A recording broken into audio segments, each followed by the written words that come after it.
to uplift our spirits. Jeff is now serving his second tour of Club Member 83 Toastmaster duty, having rejoined our club in 2006 after a 21-year hiatus. Last week, one of our members personally inspired Jeff to write, to share, and to deliver an 8 to 10 minute speech appropriately titled Decisions, Decisions, Decisions.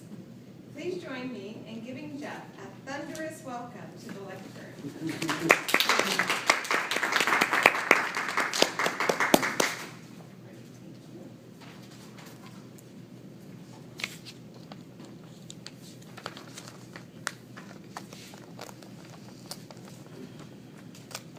In the spirit of our theme today, I think about the baseball great, Yogi Berra, baseball player, manager, and a participant in 21 different World Series.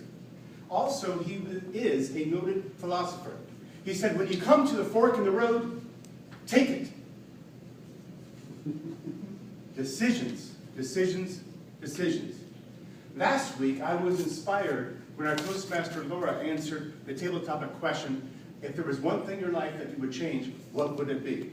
And she shared that she would not choose accounting as her major. And that caused me to start to think a little bit. Go back to memory trail. What happens if I would have done so-and-so, or didn't do this, or didn't do that? And that kind of set the stage for what I want to share with you today, which really are in 3 parts. The first, I want to share with you 3 different decisions that if I had to do over again, I might do so. The second part I want to share with you is why we need to have an attitude of gratitude versus a mindset of regret based upon the decisions we've made in the past. And the third portion, I want to share with you how all of us can best make decisions in the future. That sounds good? Okay, let's look at the 3. I was a senior in high school, and I just applied for the Air Force Academy. I thought that would be a good thing to do. And I was really compelled when I got accepted. And I passed the intellectual part or the academic part, and now all I had to do is pass the exam, the physical exam. I knew that was a piece of cake. I was the top physical education major or at least student in my high school. And then when I went to take the exam, I flunked. I couldn't believe it. They said, you can't fly jet planes with those eyes. And I go, oh! So I did not go into the Air Force Academy. My daughter Summer asked me last week, Dad, what happened? What would have happened if you would have been into the Air Force Academy? I said, well, by now, Summer, I'd probably be ready to retire as a general. Yeah, and so, oh, Dad, no, you wouldn't. All right, so I left that. Let's fast forward about 6 months later. After I graduated from high school, between the freshman year at Cal Poly and my senior year, I decided to be a lifeguard. I put on my red Speedo. I've got my whistle. I was ready to save some lives. But I started working with a high school swim coach by the name of Bud Pickett, who was kind of like a mentor to me. He was somebody to look up to. He was 40 years old, svelte, good-looking, single guy. He had a beautiful sports car. He had an airplane we were riding in, and he had a sailboat. At the end of the summer, he said, Jeff, let's go sailing around the world. And he was dead serious. And I go, what about Lauren Shaw, my girlfriend? Jeff. You step one step onto Cal Poly campus. You'll say, Laura, who? And I think about what happens had I taken a year delay and went around the world going sailing. I would have grew a beard, probably would have went to every port, and you know what happens at every port. But I never did that. I look back upon that.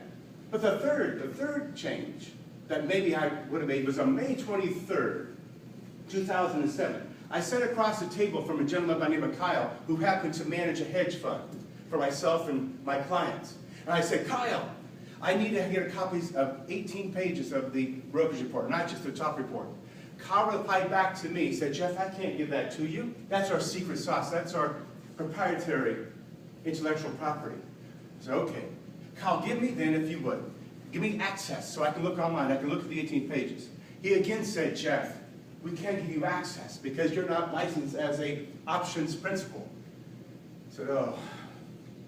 Now, had I done this, And I said, Kyle, you manage $50 million of client money, is that correct? Kyle said, yes.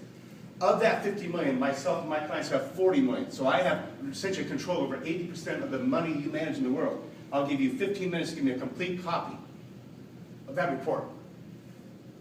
Had I done that, my life would have been different, completely different. I didn't do that, but if I had the chance to do it today, I would trust but verify.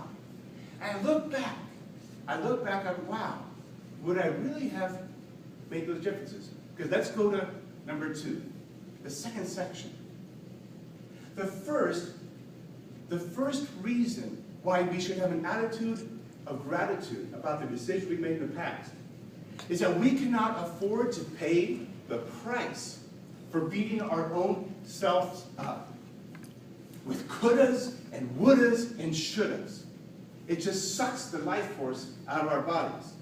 It's not a healthy thing to do. I also learned that everything happens for a reason, and that reason is there to serve us. So I want all of you to take your right hand and poke it on your head like this. I said, and I want you to repeat with me. Everything happens for a reason, and that reason is to serve us. One more time. Everything happens for a reason, and that reason is to serve us. Okay, so what happens when your car is having this check engine light on? You go, wow, what can I learn from this? How is this going to serve me? Because it really can. It's a lesson to be learned. The last one, in terms of why we need to have an attitude of gratitude, is that we should consider it pure joy, brothers and sisters, when we do have various trials or challenges or big decisions to make, because it's through that type of testing that strengthens us, that allows us to grow. When we look then at the third part in terms of saying how can we best prepare in the future for the decision that we're going to make. My mind first thinks about a boat that has a rudder. All of us need to know, where are we going in life? Nothing bugs me more than to have a round full of people saying, hey, where do you want to go to eat tonight? Like, I don't know, where do you want to go? I don't know, where do you want to go? I don't know. Hey, how about if we go to In-N-Out? No, I don't want to go there. Oh, so you know where you don't want to go. But you don't know where you want to go. In reality, all of us need to have a direction, need to have a point where we're going. Because if we don't know where we're going, it doesn't matter what we do. So that's number one. If we're going to make some good decisions in the future, we need to know where we're going. Number 2, we need to know what we stand for. You've heard it said, if you don't stand for something, you'll fall for anything. In terms of creating or understanding your own values, it's important that you know what you will do and what you won't do. If any of you want to email me, I'm more than happy to send you some value assessment or some self-analysis tools that you can use to get very, very clear on what you will do and what you won't do. Let's go to the third preparation. What does the term GPS stand for? Global Positioning System. What do we use it for? What do we use it for? Directions in life. So what happens is that the GPS, either on my little map car or now it's Siri, actually she'll tell me exactly where I am and where I want to go. Oh, bam! And there she'll take me there. What happens, I don't know if you knew, that all of us have something inside of us. It's not a GPS, it's a JPS.